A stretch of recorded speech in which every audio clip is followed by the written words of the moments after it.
You're listening to WLRS Crypto Radio. We are not financial advisors. The content on this podcast and any YouTube videos are for educational and entertainment purposes only. The views and opinions of advertisers, sponsors, and guests do not constitute those of WLRS Radio or constitute financial advice. We urge you to make the best financial decision that suits your needs. Conduct your own research and seek the advice of a licensed financial advisor when needed. Know that all investments involve some form of risk, and there is no guarantee that you will be successful with your investments. There is no guarantee that you won't experience significant loss when investing. Now, come take a ride with David, Dylan, and Austin into the Wild West that is cryptocurrency and DeFi. You know what I mean? No, we talk all the time. All right, you hear that, guys? We actually do talk all the time. Out of the way now. If there's any CEOs you want to tell them to fuck off or anything. Let me think. This week, no. Welcome back to the weekly DeFi Show on WLRS Crypto Radio, where we talk with leaders in the space and cover this week's top DeFi news. I'm David, and I'm here with Austin, Dylan, and once again we have another special guest. We're joined by LB, the founder and developer of Grape Finance. How you doing tonight, LB? Hey guys, thanks for having me on. Yeah. The Big Daddy, LB, is in the building. My crypto brother. I'm so excited to have him. Right. You know, we get to talk so much shit in the shadows, and now we get to do it here in public, and I'm excited. Broad LB, daylight. Thank you for joining us. Yeah, man, thanks for having me on. I mean, it's good to be here. It's always good to talk to you guys. Yeah, absolutely. Yeah, man. And Austin, I sent you this earlier, but I did some digging on WLRS Radio, and I found out that there already was a WLRS Radio. It already existed in the 90s. Very, And you're very not gonna, close to us, too. Not only did they have a walrus face logo, but they were based out of Kentucky. Can we appropriate that? That's pretty spooky. Now, in the 90s, I was only like maximum like a year or two old, so I don't think it was me. And DeFi also wasn't. So, don't worry, guys. I didn't have a previous project that went under. Walrus Finance in the Walrus Radio. the .com bubble. Yeah, it's an ugly logo too. I'll put it up. I'll get it on Twitter. So what a bunch of losers trying to copy our style. I mean, get serious. Where are they at now, Dave? Can you tell us? They're gone. They're dead, it looks defunct. like. Yeah. Is it a publicly traded company now? No, it's dead. They shut the doors. Well, sucks for them. Dylan, and I don't know. We can just get this out of the way now. If there's any CEOs you want to tell them to fuck off or anything. Let me think. This week, no. But I suspect tomorrow's macro show will be significantly different. All right.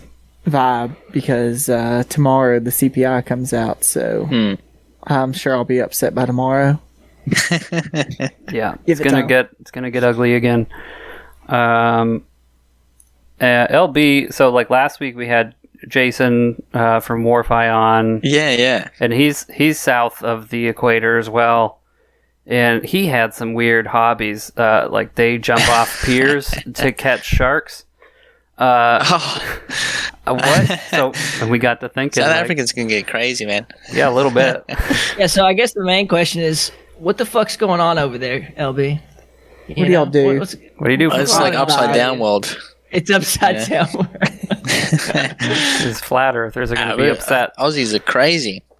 Yeah, You know, we do the shoeies. You know, where you take off your shoe, then you pour some alcohol in a shoe, and then you drink from the shoe. Now, do alcoholics in Australia? Now, do they do that at home by themselves? There is no such thing as an alcoholic in Australia. That's an American It's just concept. It's not possible, right? Well, we just call them Australian. True. Okay. Now I'm starting to understand. It's just what Big Pharma calls it here in America. It's not a problem. I could get prescribed some shoeies. Yeah, to sell you some pills for it. I saw a TikTok. There was a guy who was just wading in the water, like in the sand, in Australia. And there was like this rockfish or something like that, and it's like Australia's most venomous fish, and they're like, Yeah, I don't fuck with it. you couldn't even see it, and he picks it up. What? He's like, The this ocean is terrifies the most me. venomous fish. Like, but don't worry, they only have spines on the top. So he like underbellies this fish. Irrelevant. Yeah, we're crazy like that. Completely unrelated. It's not in Australia, but there was this indigenous tribe that I was watching this National Geographic thing on, and they put mitts on their like adolescent teen men to become men. Oh yeah. They have to put seen that, bullet. yeah. They put bullet ants, which has the number one most painful sting, and they have to leave it on, right? And these neurotoxins paralyze your hands and put you in the most excruciating pain for over 24 hours, and they have to dance after that. Like not only do they have to have mitts on that are like searing pain, but then they have to go and perform a live dance show. It's like, Oh my god! dude, we got it fun. We got it good, man. All we have to do is Like parallel shit. park. Yeah. People out here complaining about their daily, but man, that's a ride. That's rough. Good luck to them, dude. They're tough. I think Australia has those gilly trees or something like that too. It's like these trees with little thorns in them, like fiber, almost like fiberglass thorns. And once they get in LB, you, have you ever seen a camel spider? I think that's what they're called, right? Is that? No, they're not camels. There's like a huge spider over there. what's the biggest spider? What's the biggest spider huntsman. you've ever seen? We've got a few. Usually, you see the huntsman spiders pretty often, and they can get pretty big, but they're not venomous. And they're all right. Like they eat the mosquitoes and kind of other bugs that you probably don't want anyway. And but they can get big and they can get Yeah, heart attack can look doesn't pretty need dodgy. venom to kill you. A heart attack will kill you just fine. Yeah. Oh my god. Yeah, But we do have insects is some, one of my things. proper venomous ones. Yeah.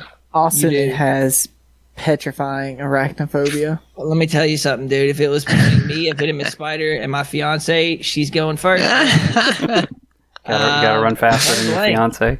And like, it just shivers me. It shivers me timbers. I hate seeing spiders, man. They are the most disgusting looking creatures on the Oh planet Earth. no! Look at that! Look at that picture I just sent in our group. Oh god, we'll put it on the Look at that YouTube thing. later. But holy, No. and there's someone near it. There's a person in the picture with that spider. Yeah. Someone chose to be there. That's what I'm saying. I feel like that's not normal, and they have emotional issues, and it's just I don't know. I feel like everybody's trying to convince me that's normal over there in Australia, and it's concerning me about ever coming to see you, LB. I feel like you got. Well, you do have spider. Like you'll see them. They're not. They're around. You see them, not every day, but Not every our day. Our spiders, when we're walking, we'll just crush them under our feet. I feel like if I stepped on that spider, he would like catch my foot. No, that spider's more likely to crush Like, you under its move feet. it over. You know what I mean? Like we're talking, sweep you on the ground. yeah, man. Like do a MMA move on me. I mean, these things got legs for days. Legs for days. Dave, you These gonna find out spiders- about the meat prices down under? Yeah, we got to find out about the meat prices. First of all, everything's expensive here. it's expensive. Can you find it? Is it in stock? Do they have cows in what? Australia? Well, so in America, Yeah. there's conspiracy Really, they theories, do. and they're So going is that around of conspiracy theories saying like, "Oh, next month there's going to be no meat, so you better get all your meat now." Oh, So Yeah. like, Saying that since COVID started, though. To Yeah. be honest, Yeah. they've been saying that there's no meat. I think it's they say about everything, well, like yeah. I think it's kind of They've been saying it about oil since the early 1900s. really, yeah. we Peak could just oil. we It's a could real kill all thing. the senators, and that's enough dinosaurs to make a bunch of oil. Damn right. I cooked 6 pounds of beef tonight for the chili, Nice. and it was almost $40 for that. Damn. So, yeah, about $6 a pound. For ground beef, Definitely ground getting fucking expensive. beef. Yeah. well, you know you're It's probably buying definitely that inflated 90, more than the 10%. 93 stuff. No, it was the 80/20. Mm. The 93.7 was like $8. Oh man, Mm. I don't like cooking with that super lean. Yeah, They not a don't lot give of you the same flavor. You need the fat, yeah. You I'll gotta cook have it fat, with the fat, but then I'll drain the fat off before I add veggies and stuff. And this is our weekly podcast on cooking. Meat prices. Prices. Yeah. Did you bring your recipe, LB? You're supposed to bring a recipe for everyone. What's your favorite meal, LB? What do you eat normally? Ooh. I eat everything, really. Obviously, I like a good steak. You know, I eat a lot of meat. Let's definitely say that. Nice. But I eat fish too. I like sushi. We have some good sushi in Australia. Oh, I love I sushi. had some really good sushi Monday. To be honest with Yeah. you, I really hate sushi. I'm happy He I took does. the plunge, like on the sushi thing, because you look at sushi and you know what it is, and you're like, no.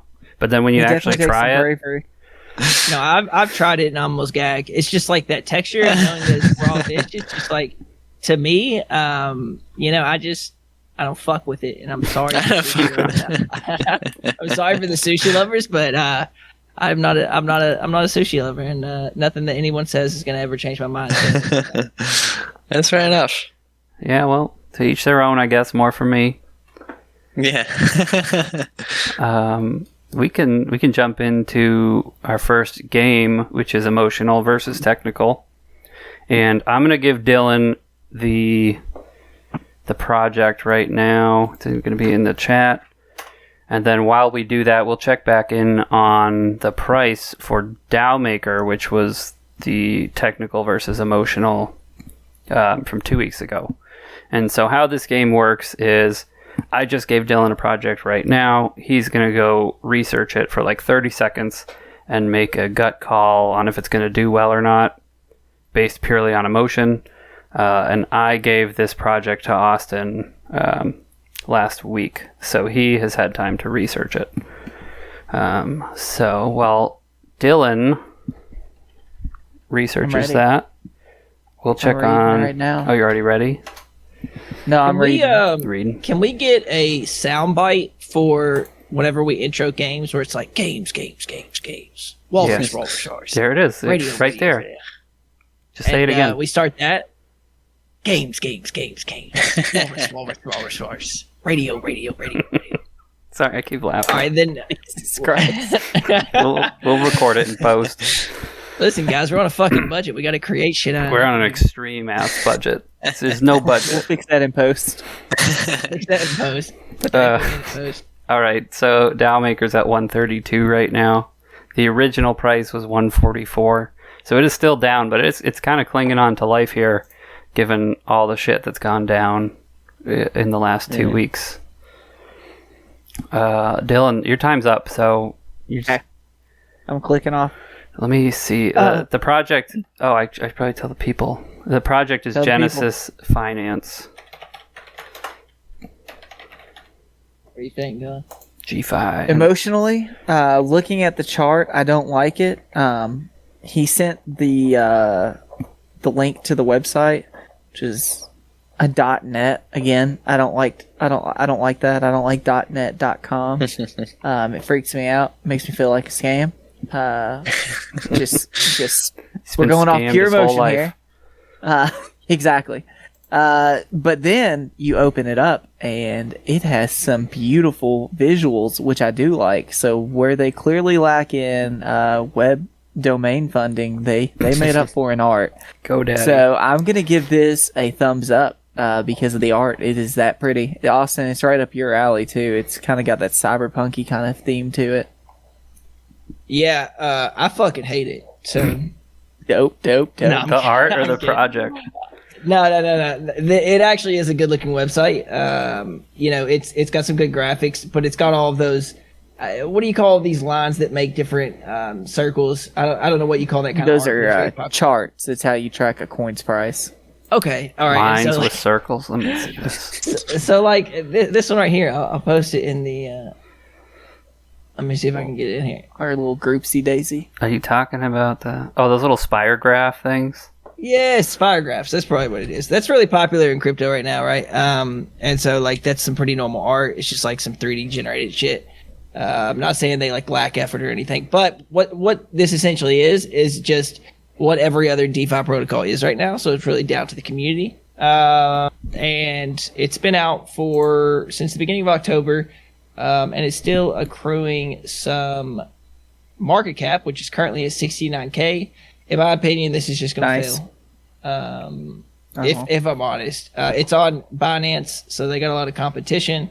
They're not offering anything unique other than a crypto wallet. And, who knows what that'll do.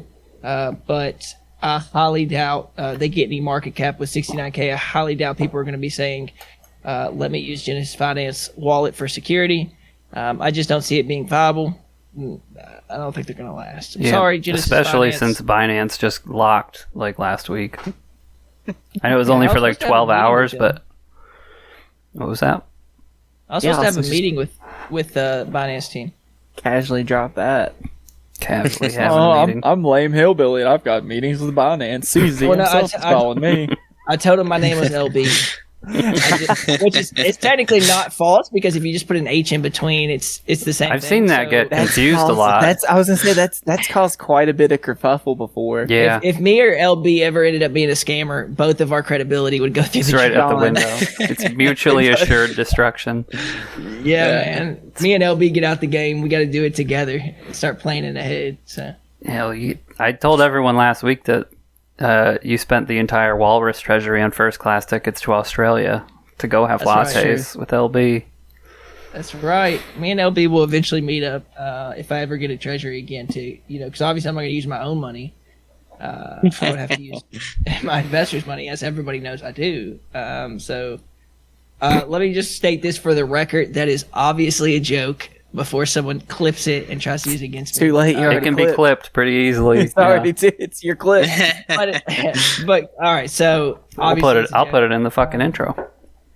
I would never use investor money strictly to travel. I would do much more with it, obviously. I'd gamble it too. I would gamble it, yeah. Obviously. All right. Slots are calling. Vegas, man. They pump oxygen into those places. Yeah, dude, that's kind of wild. We got a game now which LB can join in on. It's basically guess the price. And last week we had Jason make guesses. So we'll have a rolling guest score that LB can try and earn some more points for.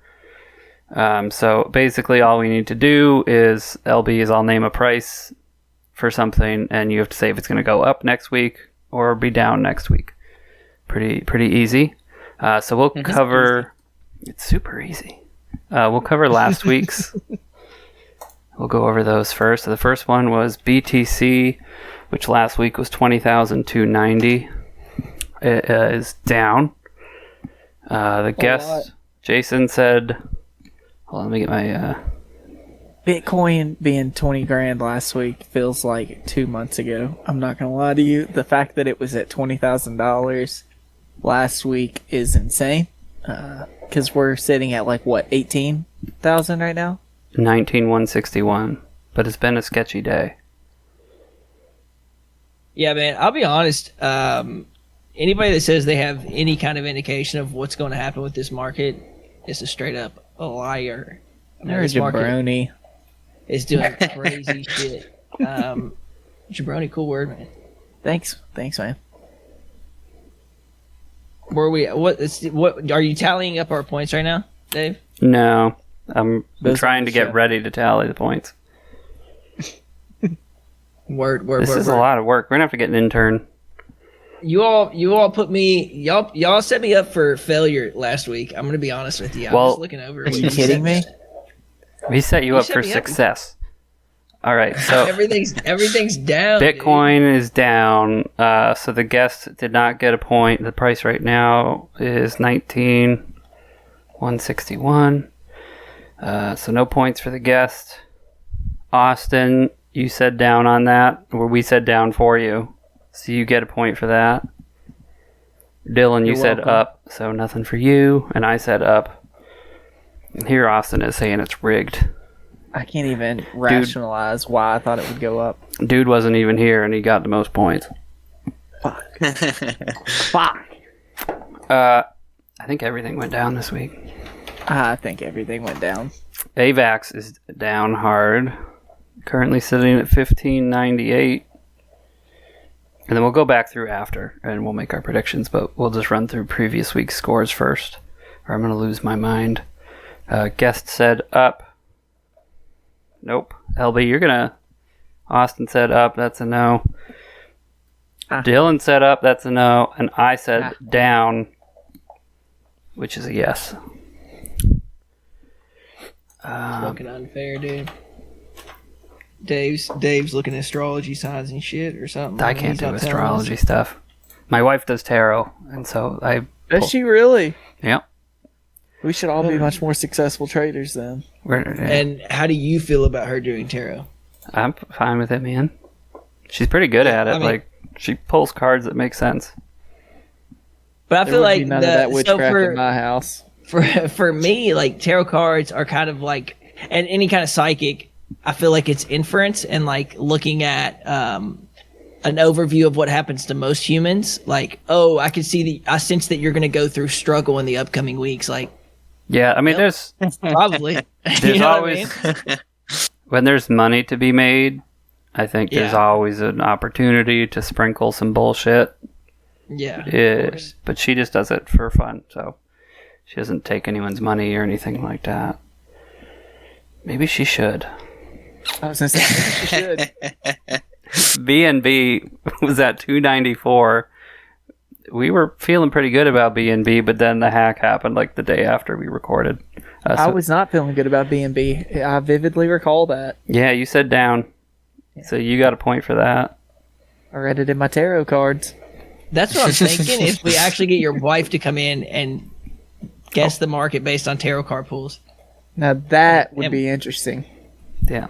Well, what about Dream Believer? We were going to get... I said down on BNB as well. So Dylan and I get points. And then we had... You suck. We had like guests... I said, I got fucking scammed. You got more points than everybody. Show up. Show up next time. Man. I feel like whenever we had this last week, I can't remember what I was doing, but there was so much... It was you were traveling, allegedly. Yep, you were going to your father-in-law's. Oh yeah, I was up in Campton in the old mountains. Matic. Guest said up. Austin said up. Dylan and I said down again. So Dylan and I cleaned up. Yeah, clearly. The guest did not clean up. Jason, you gotta get more real. All right. Austin, you were riding high last week, so I know for a fact you would have went up on everything. So yeah, man. I guess maybe. Who knows though? Because realistically, I wasn't here, so you all kind of fucked me on that. Well, you don't show up, you get fucked. You know. Usually it's the opposite's true. Over here. So we'll go back through. We'll start with LB on this. Bitcoin is 19,161. What do you think it's going to be next Wednesday, LB? Up or down? I think it's going to be dependent on the CPI figures this week. But I think we had a bit of a dump this week, so I think overall next week we're probably going to be up along the board. But orders in right now. Yeah, putting along. Put your 100x longs. It'll be with Bitcoin up. By God, it's gonna happen. Let's go. He'll make it happen. He's a mover. He's a mover and a shaker. Moving markets. Austin, what are you calling for Bitcoin? Yeah, I'm gonna go up. I actually heard this week it's gonna go up. So. Dylan. From who? I also am going to say up for two reasons. I think CPI is going to be either at the expected amount or lower. I said that last month and was wrong, but this month I feel it, and I think that'll help us go. So I'm going to say up. All right. I'm also going to say up. I think regardless of whatever happens with the CPI stuff, I think it's going to take a hit directly after that. But it'll quickly recover, I think. I hope. It's just a hope. Up. AVAX at 15.98 right now. LB, what's the future telling you? Yeah, I'm going to go up on everything, because I think if Bitcoin's going to go up, everything else from this point is likely. I'm not saying it's going to be like 30% higher or anything like that, but I think it'll be higher than it is the current price. Yeah, $15, pretty scary.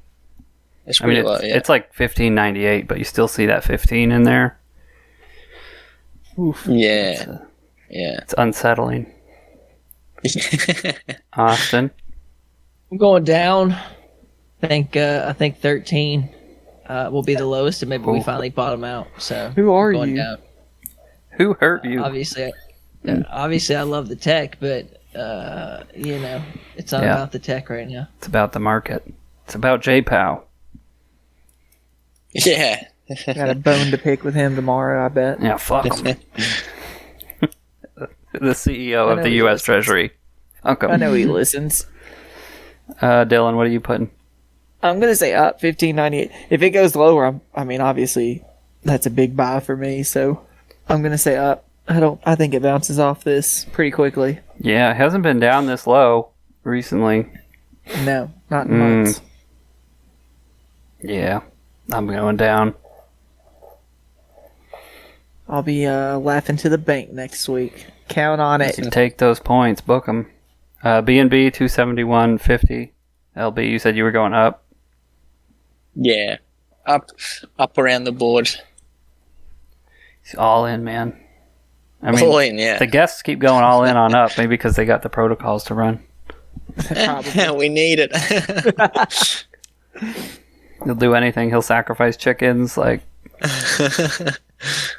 Austin, what do you got? Down. I'm getting wild cards. He's just flipping coins. Dylan? Wild card, bitches. Down.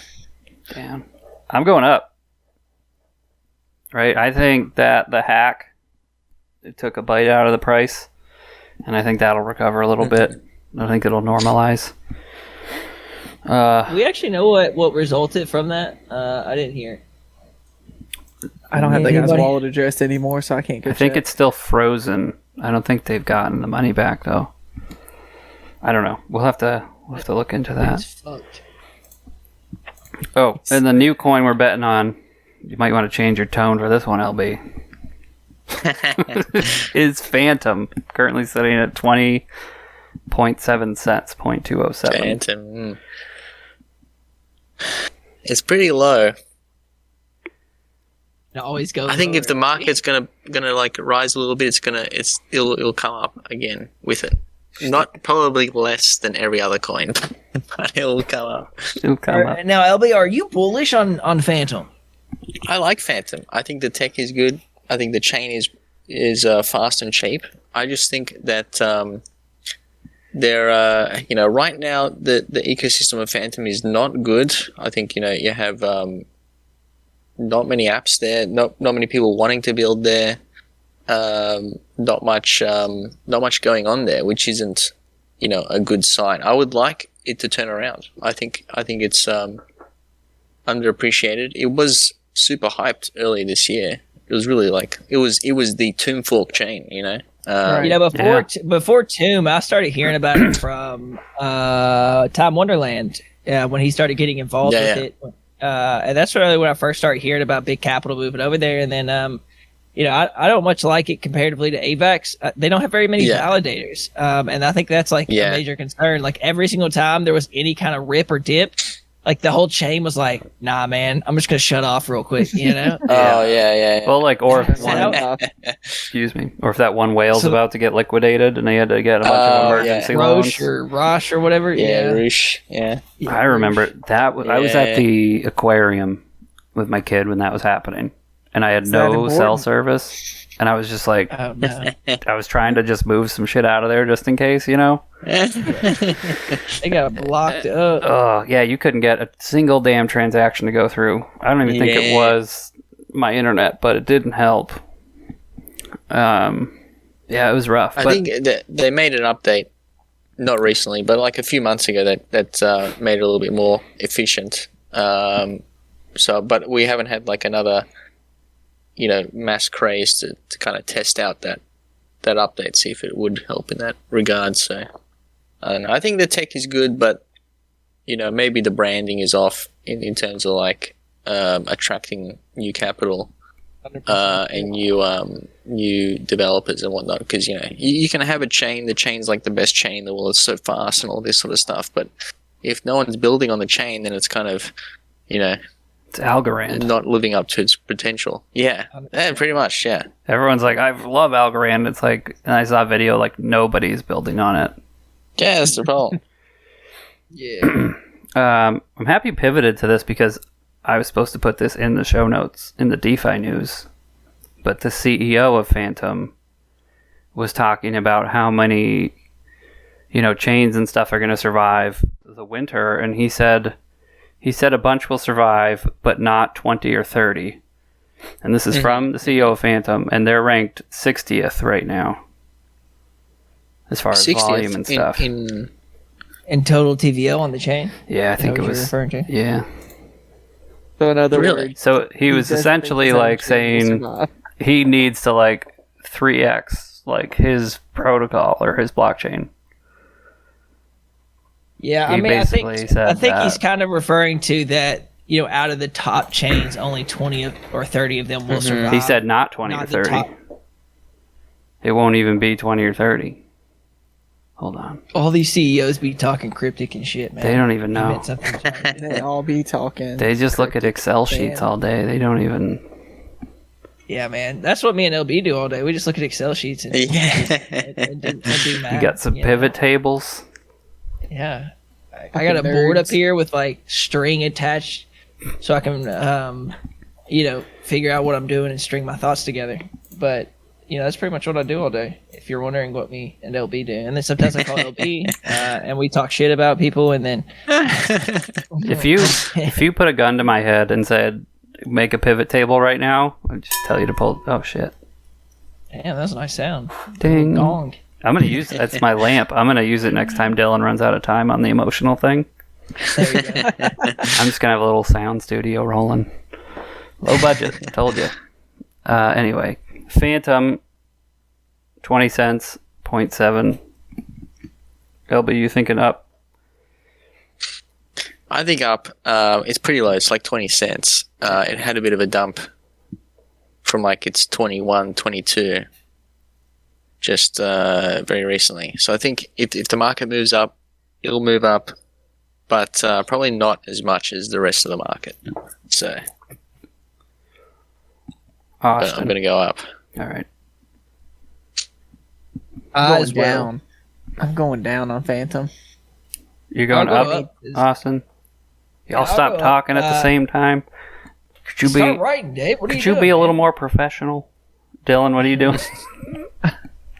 I am going down. I need it to come down about half to meet the price of the Magic token.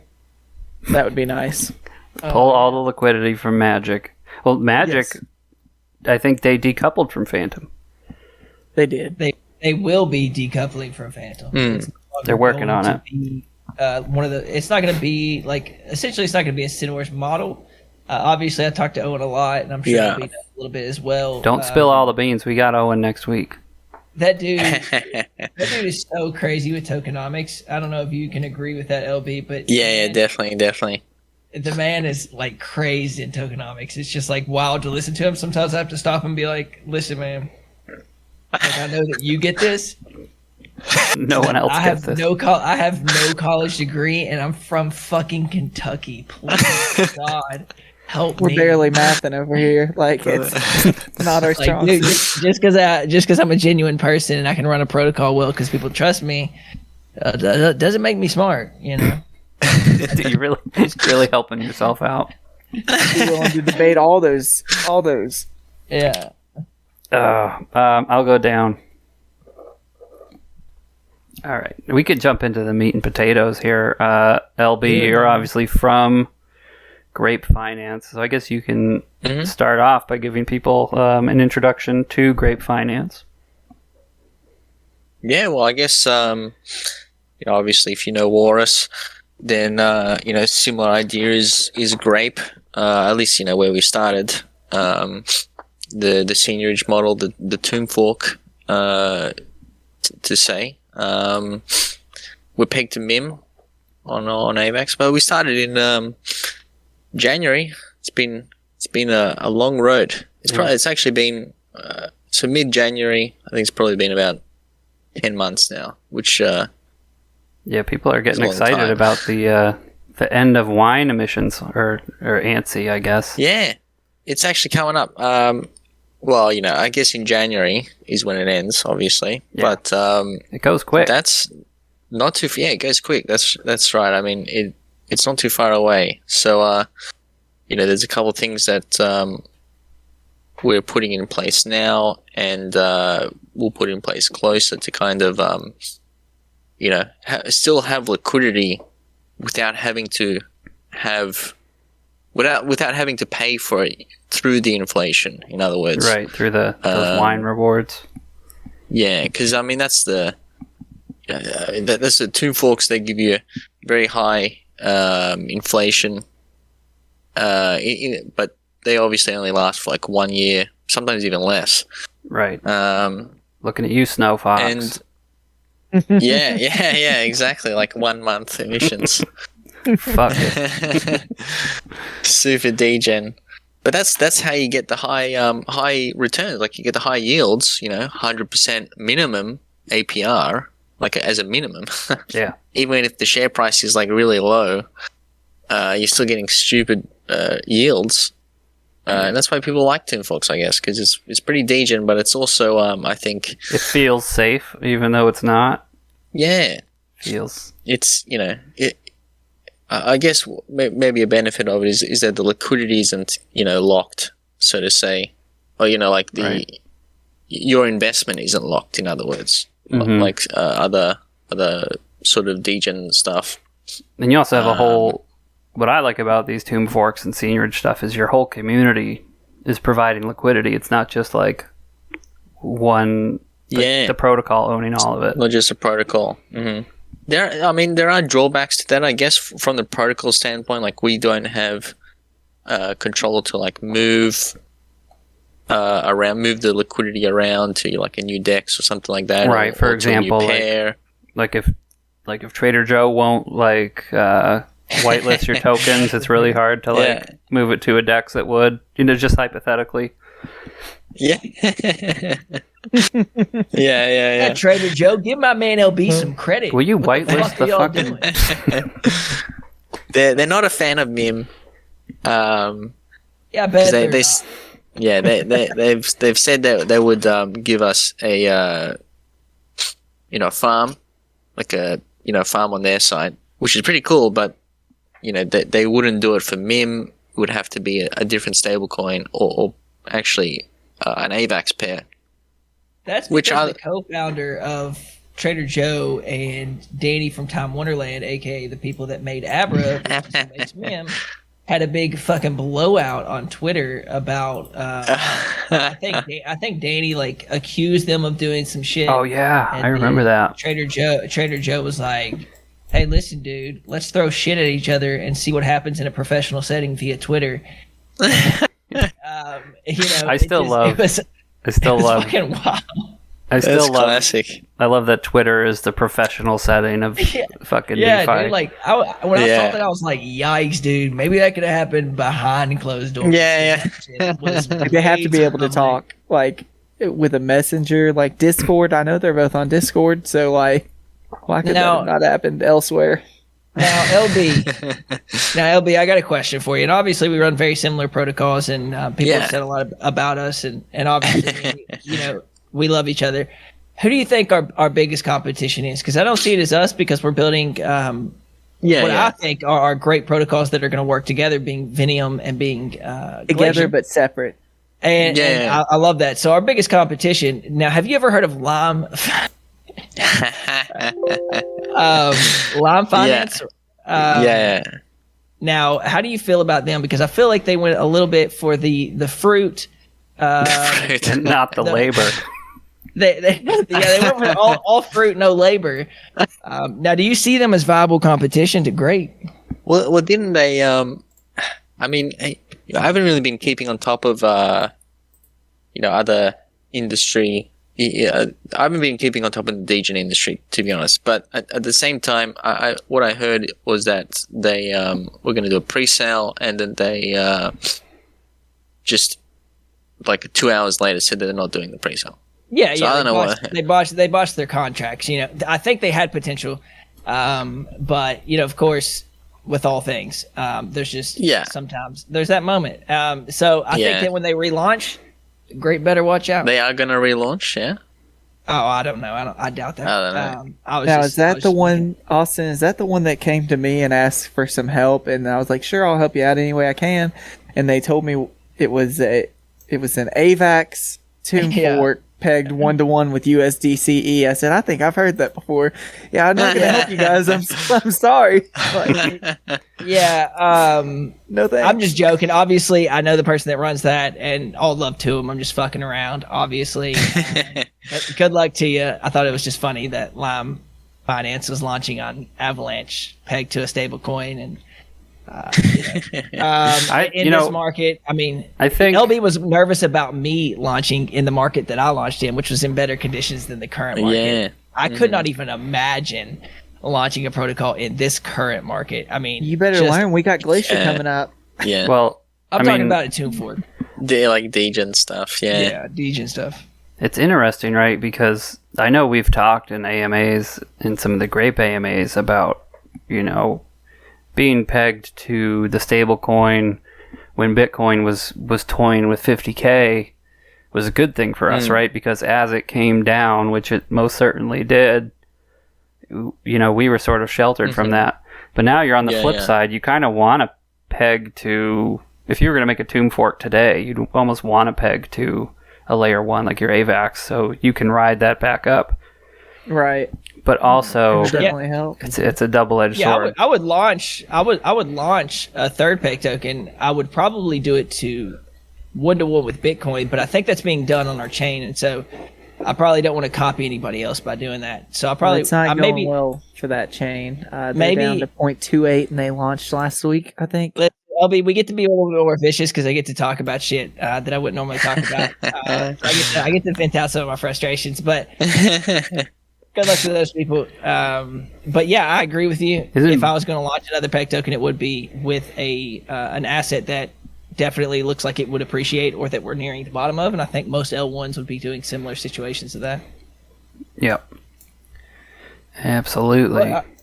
But I think the thing that really gets me going in the morning is knowing that you have Vinium coming up. Yeah. Yeah. Tell us. There's a couple of things. What is Vinium? Yeah, well. When is Vinium? Well, it's essentially our move into revenue-based, sort of non-degen sect, I guess you could say, because obviously the tomb fork stuff is pretty degen, and it works really well in bull markets. But you're essentially funding the whole thing through inflation, through token inflation, and that can really only last for so long, and pretty much only through bull markets. Like you can ask the U.S. government about how long you can fund stuff through inflation.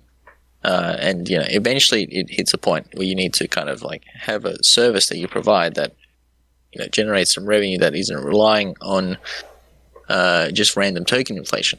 So that's what Vinium is. It's kind of us moving into providing a service for DeFi that it doesn't have to rely on inflation to generate some actual revenue, because it provides a service, and that service is DeFi lending.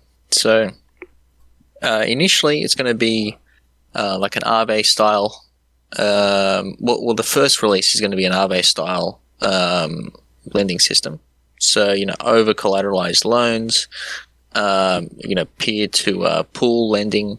So you deposit your Bitcoin or your stable coin or something like that, and then you borrow any other coin. So it's it's something I've always wanted to do as well. Something I really liked about DeFi is that it's essentially you being your own bank, taking full control over your own funds, being your own bank. And I think the DeFi lending is pretty. It's like a cornerstone product of DeFi. It's always going to be around because there's always a demand for it. There's always a need for it. I mean, I've used lending protocols for years now, actually. And it's one of the best DeFi services, in my opinion. It's one of the ones that I think it has the best revenue sources for a protocol to run. But also, I think it has one of the coolest use cases in all of DeFi for like an end-of-line user. Being able to, loan yourself money is absolutely essential in DeFi. And it's so fucking cool. Like maybe other people don't see it as cool as I do, but like you're loaning yourself money and you're getting better interest rates oftentimes than banks. And it's when DeFi becomes, and it develops to the next level of integration into regular economies. I mean, that's going to be so cool. And that's why people are pushing back on it so hard because it's such a better deal, right? Yeah. I actually saw an article where people in South America, I think it was, were turning to DeFi lending stuff to get loans because they couldn't get a loan at all from their bank. They either didn't have enough income on their pay stub, so they would just put up collateral and get a loan that way, and it was the only way for them to be able to get a loan. So does that mean, LB, you won't be checking my credit score when I ask for a loan? See, that's the beauty of it. You know what I mean? It's stuff the banks. You don't need the banks. You can just, if you have the collateral, then you are like any other address. That's kind of the beauty of DeFi and the permissionless nature of it is that, your address is the same as any other address. And, if you have the collateral, you can loan against it. And that's what I really like about it. It's the same for everyone. It levels that field, the playing field. So, and it's it's sort of like a healthier loan, right, than a bank, right? Because you're putting your entirety, the collateral's the entirety of the thing, whereas like a bank loan or like my mortgage, for example, is like I didn't put up, hundreds of thousands of dollars for my house loan, they just looked at pay stubs. You're putting in a appreciating asset or an asset that is volatile or something that you can have, and similar to like what Grape can offer that maybe like Aave and stuff that's a little bit more degen and a cooler approach is that you'll be able to have these auto yielding tokens and obviously LB, correct me if I'm wrong, but you almost have like an appreciating asset all the time and you're borrowing against it. So you don't have to sell that asset. If you love Grape, like of course I do, then you get to hold that Grape, borrow against it and still trade the market without dumping, your Grape tokens to get price appreciation somewhere else. So you're getting the best of both worlds. And I think that's real power and it's so cool. And it's going to be a huge use case for Grape. And that's why I still hold 100 wine. To the death, baby. 3-digit wine club. Absolutely. Now's the time. If you want to be in the 3-digit wine club, now's the chance. It's cheap. Yeah, nice. It's easy. Fucking now. Because back when I started working on Grape, wine was brand new, and it was like, I don't know, $1,500. So it was very hard to get in the 100 wine club at that point. Some expensive vintage. We all you know what I mean? And people like to look back on that stuff and be like, man, when are we getting back to that? And it's like, listen, man, we've inflated our supply by like 35%. Fucking relax. The entire world is crumbling. Fucking relax. You know what I mean? Like, fuck, dude. What do you want from me? Like, I know, right? When is wine getting to T-share prices? That's what I got to know. Yeah, that's incredible. They still have people that back that. T-share hasn't done a lot for anybody. I do actually have a huge question for you, LB. That 141. Actually, of course, Dave wrote, but I actually want to know this. Is Vinium the future, or is there still plans for debit card integration? Was that a pivot for you? Yeah. No, it's part of the debit card integration was actually supposed to be in line with the Aave, Vinium sort of system, because what I would like to do is obviously, the lending thing is really good for DeFi. You can long things, you can short things, you can leverage tokens as well using the Aave platform. But something I've done as well is use it as a way to get funds into the real world, so to say, like the fiat world. Say I have Bitcoin, I don't want to sell it. I deposit it into the platform. I get a small yield on it, but then I borrow some stables against that. So I'm technically longing Bitcoin, and then I funnel those stables out to my bank to pay. I actually was funding my one of my businesses in the real world, even though this is the real world, but you know what I mean. Yeah. With Bitcoin collateral, and I think that's fantastic. Like, because it's an actual real world use that's not closed loop in DeFi. Tying it in with some yield farm or yielding or something like that. It's actually me using collateral to take out capital to then use for whatever I need in the fiat world. Yeah. So that's something that was kind of the original goal anyway, to have it tied in with a card so that you can technically take out a loan and then put the credit on the card and then use the credit as for the fiat world. So it's technically like a credit card, but without we're using your collateral backing as part of it, rather than the 30% interest, 20% interest that they would charge you.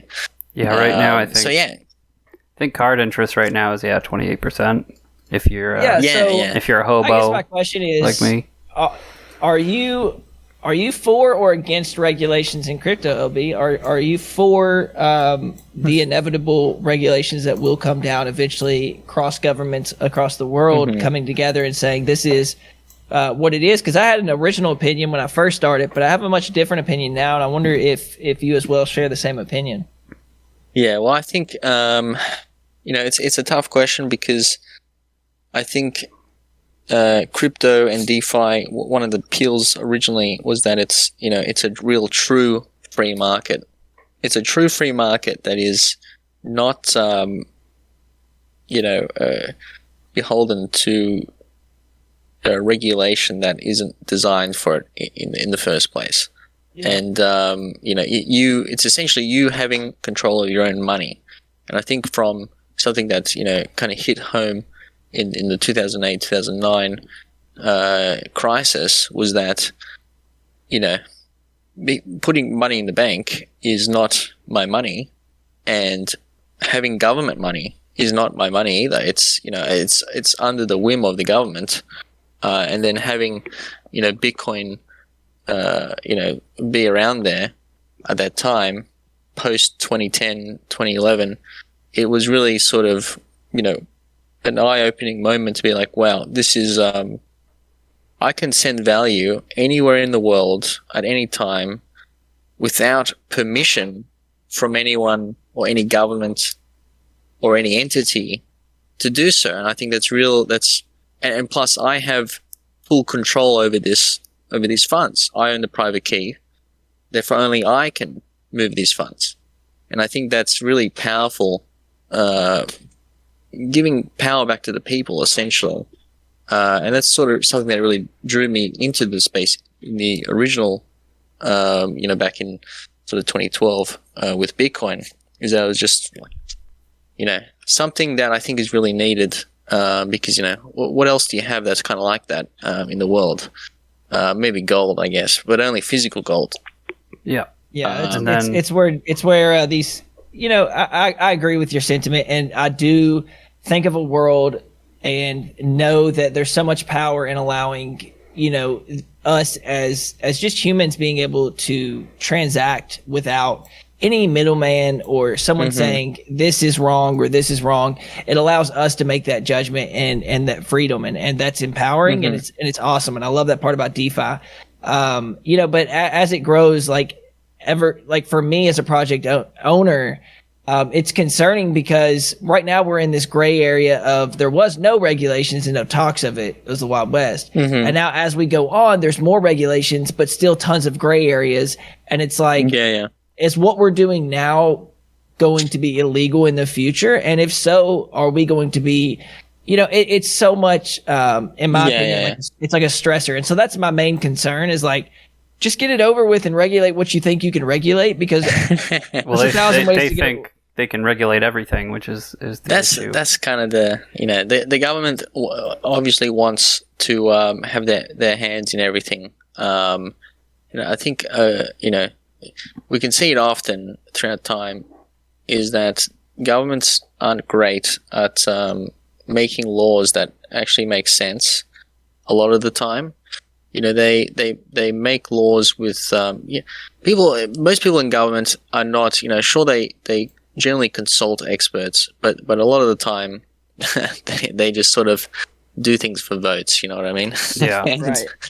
A lot of the time that means everything it's a terrible decision. Are people able to buy lobbyists in Australia, LB, like how we have right now? Our politicians are backed by lobbyists, and people that have certain agendas are able to pay for the pockets of these politicians. And I think that's truly one of the downfalls of America. It's crazy, in general. I didn't know if it was there as well. No, it's not. It's not as out. It's kind of like as crazy as it is in the US, like that. It's not as forward facing, so to say. But it doesn't stop. There's always wherever there's money, there's always a way in. Exactly right. Exactly. There's there's backdoor deals. There's other deals that don't involve actual money, but involve perks. They involve benefits. Which don't have to be written on the books. You know what I mean? There's a lot of it's just kind of how it is. Every government has a level of corruption in it, and has a level of self-serving interest in it, and that's why it's sort of there's issues with it, obviously. And I think maybe we can all pool a bunch of money together, and we can get together, pool a bunch of money together, and buy Putin, and just tell him to fuck off. Calm down, Buy Putin. I don't know about that. Putin is he could buy us all out. I mean, I'm pretty sure he's like one of the richest actual men in the world. That's what happens with communism, right? You get the one man on top situation. That's what happens. He technically owns all those resources himself. Right, and apparently he can say he owns other people's resources as well. That's true. Our resources. Our resources. That's it. Yeah, that meme. All this me talk. It's a we talk. Yeah. Now, speaking of we and partnerships and how much we love Putin, cut that. Is there? We're dead. Back to Grape. Is there a possibility that you could be partnering in some capacity with this new protocol that I've heard about, Glacier Finance? I don't know much about it, but what are your thoughts? I mean, whoever the Glacier owner is, like whoever's the founding team of that is, we'll talk to them and we'll discuss things with them. I heard it was the same guy. It's we've kind of already discussed some things, and there's some good synergies there, and I think we'll definitely there's some things that are mutually beneficial that we'll definitely work on, and I think it's good to essentially be I'd like to work together anyway, because I think it's we have two different sectors, provide two different services that can tie in nicely together. So, separately but together. People have been wanting LHB and LB partnerships for a while. You know? Yeah. Your developmental mind and my smooth and sultry voice. Nobody listens to you for your voice. They listen for the next fucking handout. They just want to know when the next money. I'm the welfare baby. That's what all right. Austin to live. Since we're Dave, did you look at the Discord chat? Because we may have an issue. yeah, what? Are you also recording the audio? Yeah. Okay, cool. Never mind then. Keep moving. What It's did, like to stress how this is a professional. what did you do? Podcast. I Is somebody getting this? I had myself muted for the first 50 minutes of the podcast. No. All right. I'm gonna restart here. Hold on 1 second. 5-10 minutes. Okay. We're all good. Everything's All all right. right. It's fine. Completely It'll all come out professional. in post. Yeah.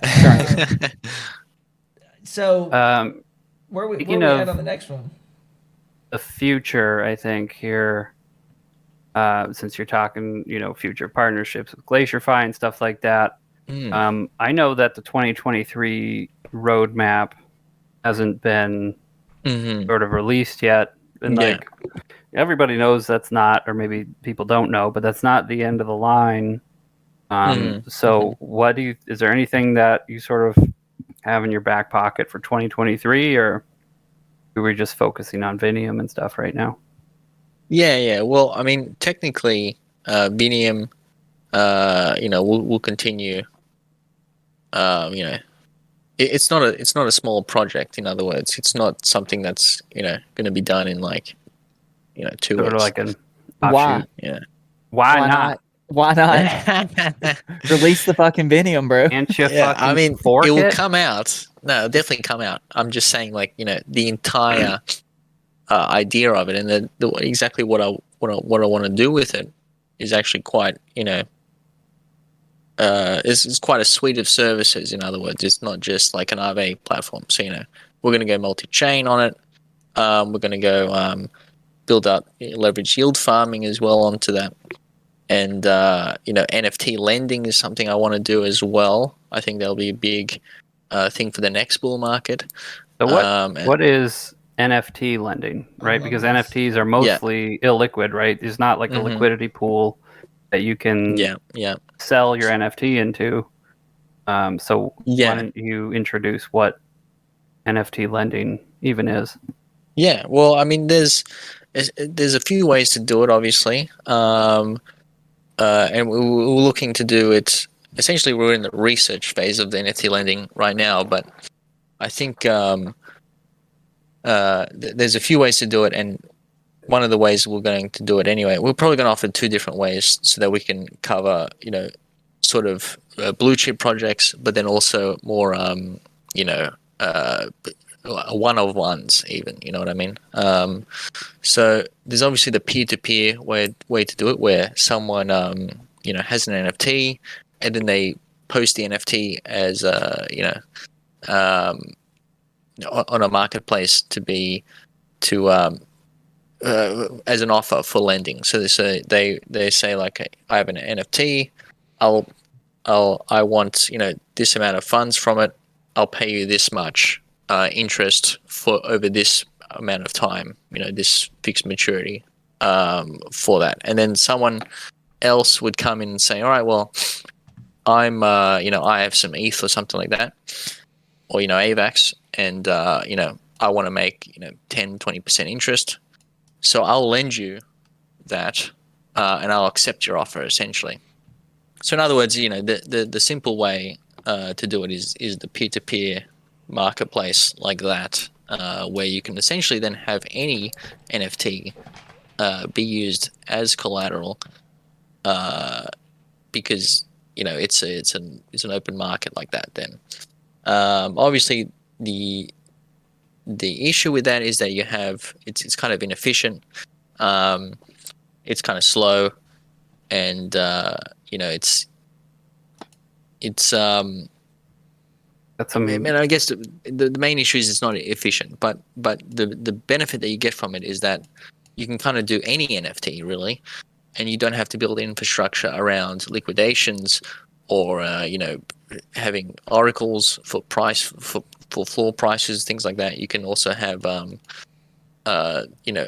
different NFTs in the collection have different prices. So usually in an NFT collection you have a floor price, but then you have some rare ones that would probably be worth, they should be worth more. So then you technically should be allowed to borrow more against that. And in a peer-to-peer marketplace, you can offer that. Whereas if you have a marketplace that is Oracle based, then it's hard to do that. So because all NFTs are kind of they're non-fungible, in other words. But so this is this is like, so mostly your NFTs, which have sort of returns tied to them, probably. So like when Thor nodes finally gets around to making their things NFTs, you could essentially rent that out. Yeah, I mean, it's essentially setting your own collateral for the value of the NFT during the market. I mean, it's really cool. It's a cool concept, and I really like it. So I'm happy LB's doing it. I think similar people probably showed us the same, because it's actually it's been done, but it's not very popular. Yeah.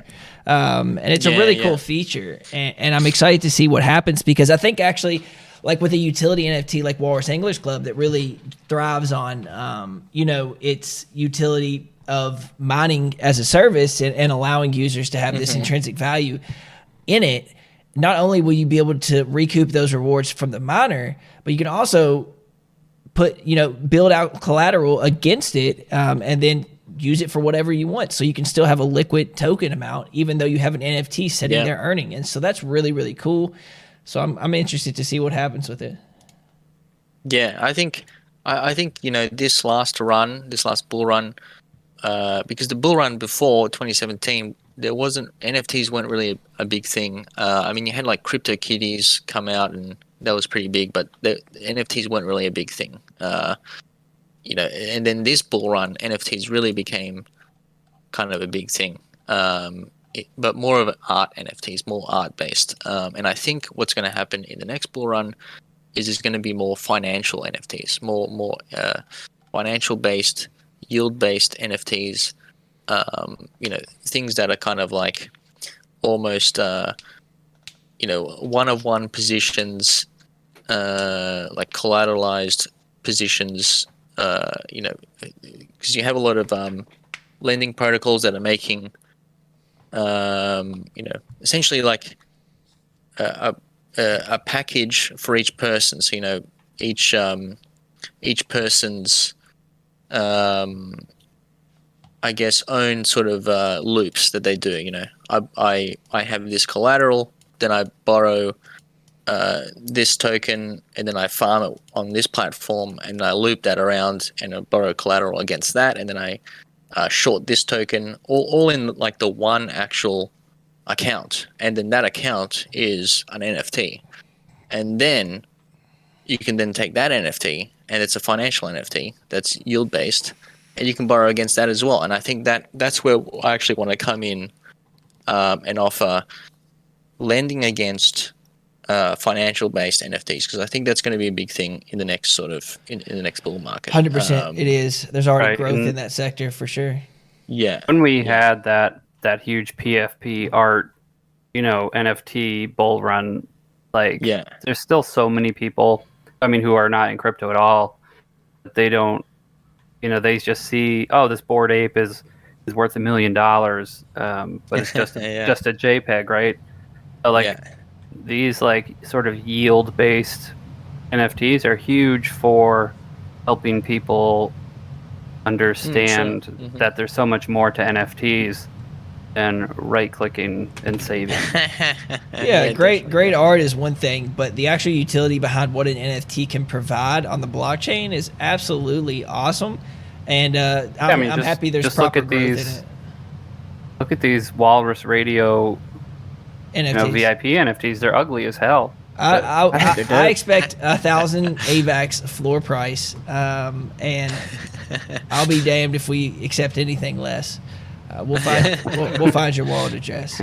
But yeah, I think it's a good play, because I do think that these NFTs. Even we're going to talk about it later, but Yield Nodes is moving into NFTs You know, fuck. I heard about that. Fuck everybody, pretty much on that end. They're going to NFTs, and I think that it's really cool. Not that they're doing that because they did it in a very what I would call fuck them. Yeah, that's a big fuck. That's a big fuck them. But in general, the NFTs are starting to move in the right direction for their actual utility, not completely solely based on art, but rather an actual product that's backing them, that's backing this token that is essentially a piece on the blockchain that says, hey, I have ownership of this. And so like with Walrus English Club, there's ASIC miners, you own a piece of this, right? And I think that that's the direction we're going to. Real yields, and these NFTs are going to expand into something beautiful. I promise you NFTs aren't going anywhere. Just the NFTs that you're memeing about probably will. True. Yeah. So I mean, NFT lending will be a big thing, I think, and you know, we're going to do. Obviously, I said we're going to do like a peer-to-peer version so that you can technically do any NFT. But I think there's also a case for something I want to build as well, which is you know, NFT liquidity. And there's a cool platform on Ethereum called SudoSwap, and it's essentially liquidity against NFTs. What? Yeah, check it out. It's pretty cool. It's called what? Pseudo swap? Pseudo, like pseudo like in Linux or pseudo like fake? Yeah. Pseudo in Linux, yeah. SUDO. Pseudo swap. It's pretty cool. I bet you, LB. I bet you're like, whoa, this guy knows his shit. He's talking about Linux pseudo. Yeah, buddy. I'll tell you, I wrote down the wrong pseudo. Yeah, look at you. See, this guy, LB, clearly not a dev, right? Am I right, guy? Come on, me and you. This is really cool. I had no idea this is an actual fucking thing. That's actually so cool. Yeah, it's somewhat new, but it's pretty cool. And I think, you know, it technically allows, you know, NFTs to have their own sort of prices based on liquidity, because, you know, it's essentially like a Uniswap pool, you know, a pancake pool. And then therefore you can also have borrowing against them, and then have the liquidity to liquidate if needed. So I think that's something as well we're going to do, to make the lending a little bit more efficient than just like peer-to-peer. Whereas the peer-to-peer is more flexible, I guess, but it's less efficient. Whereas this is a little bit less flexible, but it's more efficient. So, yeah. I think it's going to be a big deal.